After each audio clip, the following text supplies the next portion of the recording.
Finally, a new LEGO Legend of Zelda set, and one that isn't $300. This is the $130 Final Battle set from Ocarina of Time, which has a total of 1,003 pieces, 3 minifigures, and well, a big brick-built Ganon.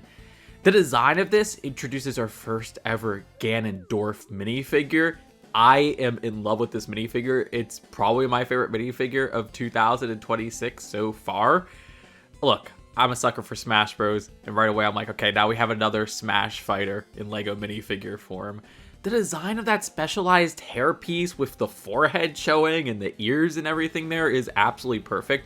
I haven't seen a LEGO piece that's primarily hair, but also has like a forehead in the middle there. That's very unique. I love the armor piece for that shoulder plate. It ain't new, we've seen it in themes like Star Wars, but the printing is all new and exclusive. The design of the dual molded arms, the printing for the torso seems fantastic from what we could see. The legs is perfect. The printing on the cape, which continues to the back, again, this is just insanely detailed. There's a confident smile facial expression, and then an alternate look where he's gritting his teeth. It doesn't stop there because you also get an exclusive Zelda minifigure, different from the design of Zelda from the Deku Tree set, because that set only had Breath of the Wild Zelda. This is adult Zelda from Ocarina of Time, the design also having completely new hairpiece with the ears there.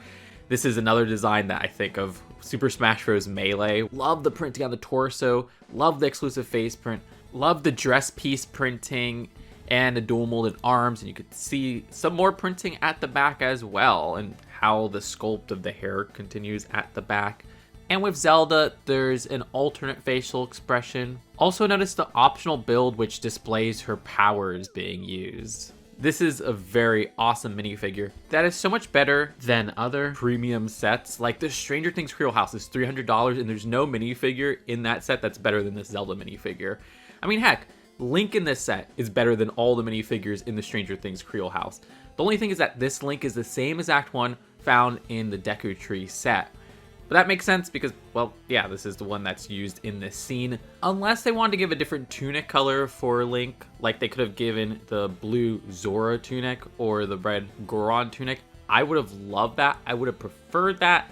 But I totally understand including this version of Link because, well, he's only ever appeared in the Deku Tree set, which is a lot more expensive. So this is a cheaper way to get the most iconic look for Link. I totally understand it. Now, in a perfect world, we would have different variants to swap out to, but yeah, LEGO's not going to do that. Brick-built figures in recent years are really not my thing from LEGO, but I think they did a phenomenal job with the brick-built Ganon. This beast-like design is captured excellently. It's not something where I'm like, oh yeah, this should have looked more like a minifigure. No, this looks perfect as it is. I love the use of, say, that heart piece for the hog nose right there. That is very interesting for a part usage with an exclusive print. And it seems like there's even more exclusive prints. Those aren't stickers for the eyes and that top forehead part, which is all that triangular piece. The design for the side mouth with the little fangs showing and everything there with that slope piece is freaking awesome. The pizza slice tile piece or quarter circle tile for the pig-like ears is perfect. Love the horns just coming out there, the build there. The build for the arms seem pretty posable, even down to the little fingers right there, which have little talons. And I believe that's a new piece for that sword with the little blade right there. And the build for the swords is pretty perfect as well. Also love this 2x2 tile right here, which seems more familiar. Correct me if I'm wrong. Was that used in like a Minecraft set or something before? Maybe I'm crazy there.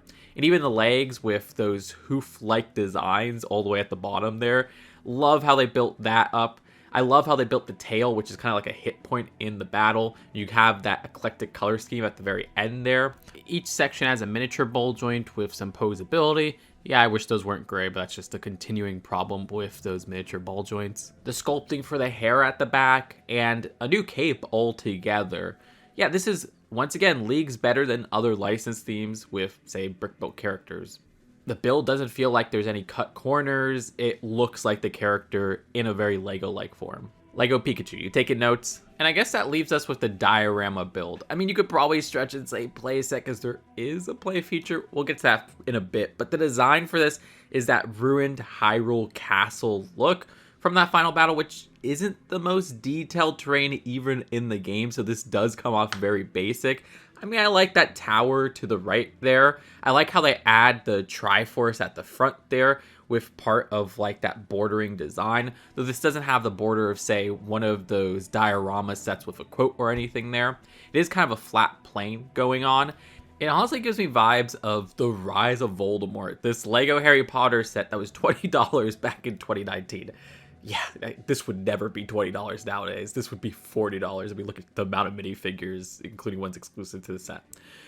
But yeah, this is a $130 set with over 1,000 pieces for this build. It doesn't feel like it. I mean, looking at the size and everything there, I do wish this was a lot cheaper. That is the biggest problem with this set. This should not be $130. I honestly kind of wish it was $80. Yes, I know the price per piece ratio is, you know, not warranting an $80 set from our expectations, but everything included screams that. I kind of wish they went even more basic with this playset build and made this like a $60 set or something like that, because, you know, all you really need is that extremely detailed Ganon, which they nailed, and just a little bit of a scenery here and there. I mean, don't get me wrong, this is not a bad build at all. I just wonder how much it's warranted to make the desirable parts of the set locked to this $130 price. I like the tower to the right there.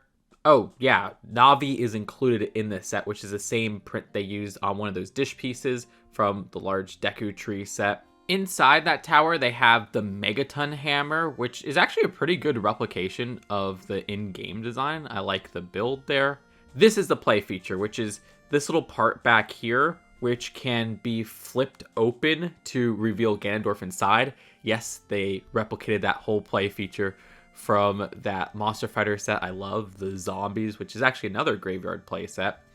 The top of the tower has an optional way to display Link using clear pieces to show him jumping and slashing his sword. I like the flame wall at the back, though with the back there's some weird lining with some yellow there. I'm not entirely sure why they chose to go with that. It looks a bit jarring with the rest of the gray and black ground. So while that's it for what's included in the set, I do kind of feel that they're missing the light arrows. It would have been really cool to get a new bow design with the light arrows, which are used in this battle. But instead, you know, we get the Master Sword and the Hylian Shield once again, which are relevant to this scene. Now that part of me who also wanted the inclusion of different tunics from before wishes that we got the Mirror Shield. I really want that as a piece. But once again, I get it. The Hylian Shield came in the Deku Tree set, and that is an alternative for people who didn't get that set. So I'm not entirely mad, and I totally understand its inclusion. Overall, yeah, I really love this set. There's so much I love about the characters and how they interpret it in this set. The build, you know, like I said, I could have probably used a cheaper alternative, but it's not bad by any means. It's just a very basic scene that they're capturing here. Seeing this made, I really hope we get stuff for Majora's Mask, which is my favorite 3D Zelda game. There's so many possibilities for scenes to do there, and you could do an excellent final battle scene from that game, which I feel is more distinct than the location of the one from this game. But seriously, LEGO should just make this a regular theme with cheaper sets of all price ranges. Come on. Oh, and I always forget to point this out nowadays with other 18+ LEGO set reveals. These black boxes are so boring. They don't do these sets justice. Like, this makes this set look so much more uninteresting. They really have to kick that habit. I was complaining about these ever since the first black box set, which was that haunted house way back in what, like 2020? Let me know what you think in the comments. Are you excited for this set? Do you like this better than the recent Pokemon reveals, which was just a few days ago, and another LEGO Nintendo reveal? Subscribe here for more LEGO news and commentary. Seriously, you clicking that comment button and leaving a comment, and clicking that subscribe button really helps out the channel. Seriously, the algorithm can be rough. And I'll see you later. Peace out.